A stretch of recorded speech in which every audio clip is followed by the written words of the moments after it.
Hi mga guys, mag-detail vlog po tayo sa isa sa mga pambato na unit ng YBL, ang Zongtong Magnate. Yung kauna-unahang bus sa Southeastern Mindanao na may personalized entertainment system.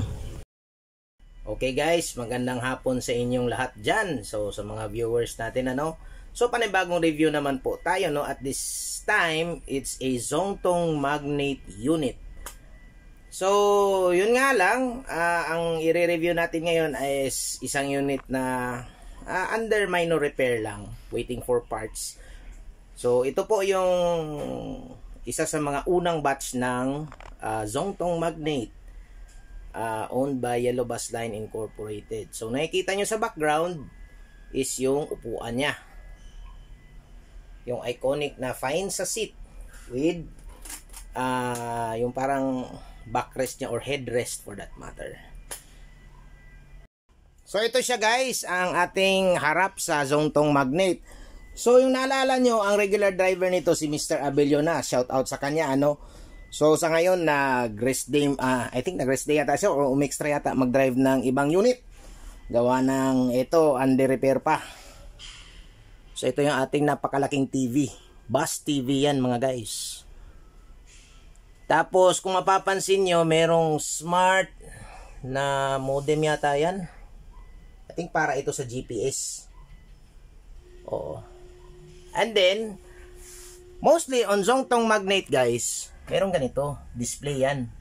So pag naka-under yung bus, makikita dyan yung temperature sa loob, temperature sa labas, humidity sa labas. And then, ito nakailaw din itong water closet or comfort room. Pag naka-operational to guys, so huwag lang tayong gagalaw nito kasi hindi kasi kami authorized mag-andar ng bus. So, ito yung niya, POV pag paakyat kayo. Either first or second door mga guys. Yan.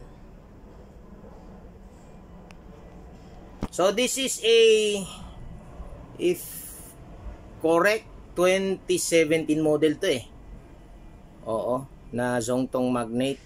So, kung makikita nyo guys, bakit binili ng YBL ito? Because of this bus pad. So sa buong Mindanao, ang unang nakagamit ng bus with a bus pad is Pabama.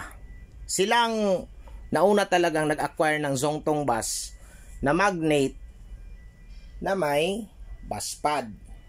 So, may switches dyan guys doon sa front seat, sa cockpit in particular, kung ano ang pipindutin ng driver para mag-activate itong mga bus pad.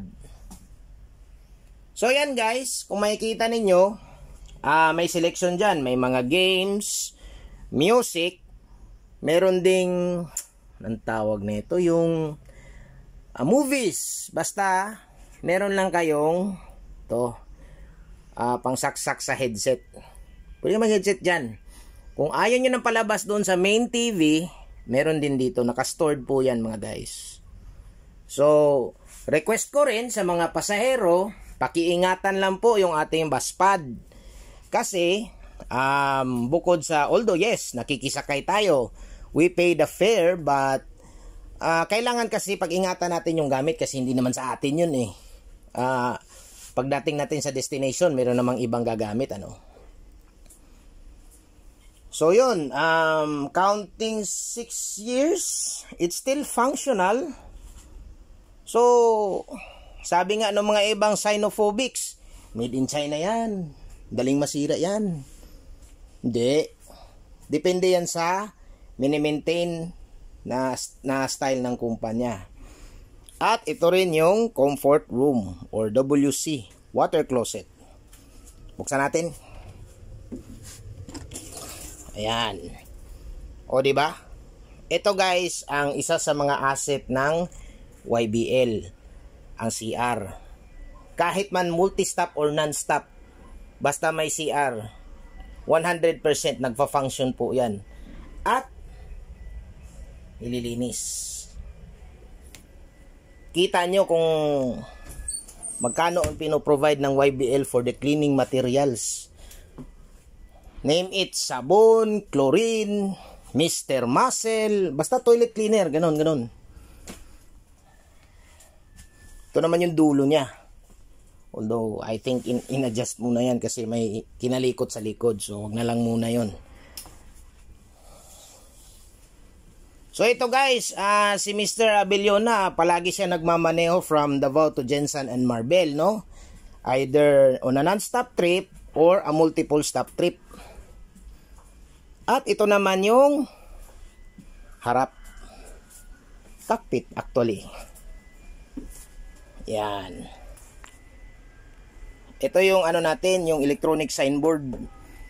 Gamit na gamit yan guys kasi nakaprogram na yan. Non-stop, Jensan, Marbel, Davao, pati Takurong, Surala. Nandyan na yan lahat. Naka-program na yan mga guys. Ito naman yung center mirror natin. Nakikita nyo yung pangit na vlogger. Oh. Saka nga pala guys, pag nasa harap kayo ng bus or any part of the bus, basta may seatbelt, obligado po talaga tayong magsuot ng seatbelt. So ito naman yung aircon niya guys. Tungsong.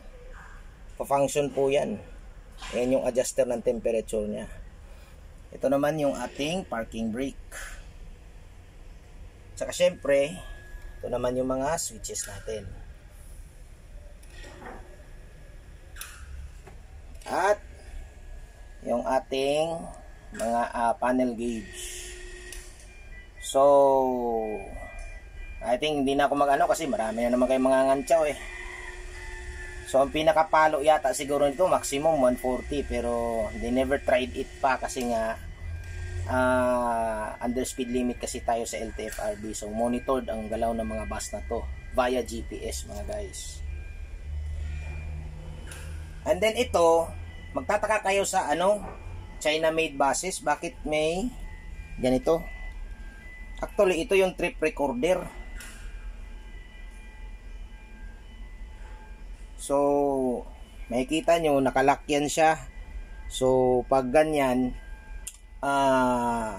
nire-record niya yung bawat biyahe ng bus, anong location niya, kasi nga ang sa ngayon because of the internet age, pati yung galaw ng bus, speed ng bus na monitor.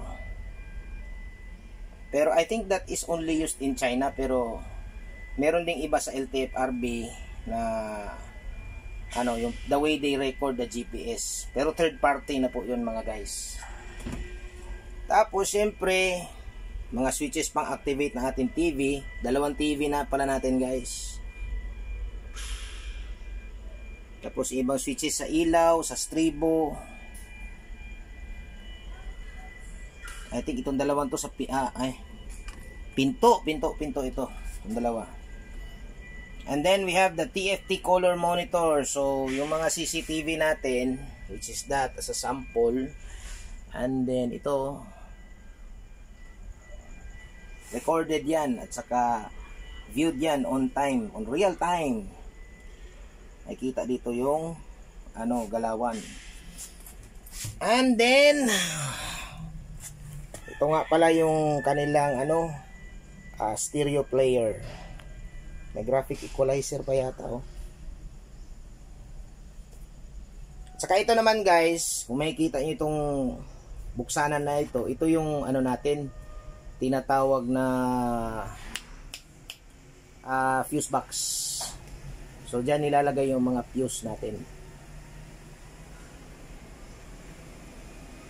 And ito of course is ang ating jump seat. Yan. I think although yes, makikita nyo medyo punit-punit na yung jump seat considering na ilang taon na rin ito na ginagamit. So more than 5 years. So meron din lagayan ng conductor guys. Ito rin yun. Hindi ko na ipakita baka kasi marumi sa loob eh. Anyway, so welcome to the heart of each Chinese bus. So dito po pa rin tayo sa Zongtong Magnet So makikita nyo, this is a Yuchai engine. ano to? Y63 yata na model. Wait. Nakalagay ito dito. Ay, hindi. Meron man nakalagay na instruction dito pero para sa mga oil. Okay. So sa mga ganitong kategory guys, itong makina na ito ay medyo malaki. So ang kaparehas nito na makina is yung mga high decker na Yutong, which is tama rin naman with this size naman and all. So ito, bigyan ko kayo ng idea. Ito nga pala yung aircon compressor natin. Tapos may may alternator pala. May alternator rin for the AC. Ayan,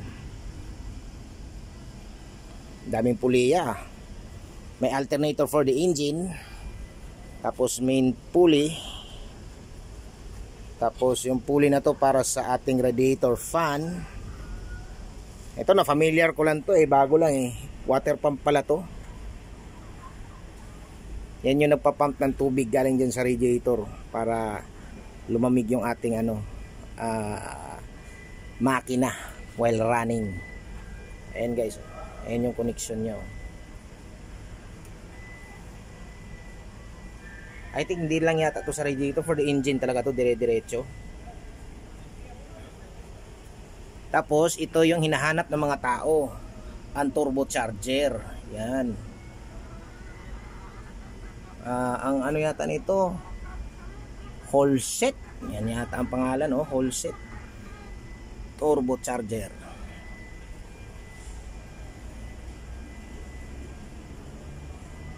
Yan ang nagpapatakbo ng ating China bus sa Pilipinas, Yuchai. Meron din yatang Weichai, pero usually ang mga piniprefer yata ng mga operator is Yuchai. I think maganda yata siya sa fuel consumption. Kasi kung hindi pa, dapat diniscontinue na to Saka ito sa taas, yan yung pamatay sunog or fire extinguisher ng ating makina. In case na huwag naman sanang mangyari yung masunog ang makina. Malaking trabaho yan. At ito naman yung switches para sa loob. Klaro natin. May start up switch yung green, tapos engine lamp switch yung yellow, at saka stop switch yung pula.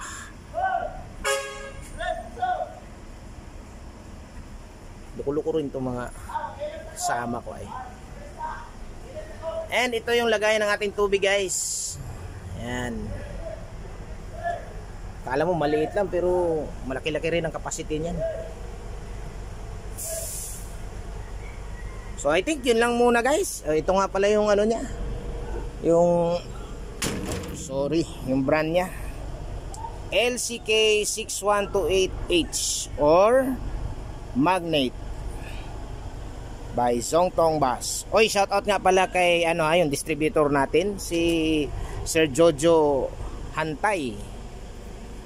Proud na proud talaga siya sa pag-distribute ng bus na ito ng Zongtong. Through their company, yung Duracell's man yata yun. So yun lang po. Ay wait lang pala, YBL is member of PBOAP. Kung alam natin yan sa ngayon is NSN PBPI. So grupo po yan sila ng mga bus operators, provincial bus operators sa buong Pilipinas. Shout out pala sa ating president dyan, si Mr. Alex Yage Jr. So yun lang po. Maraming salamat at magandang hapon.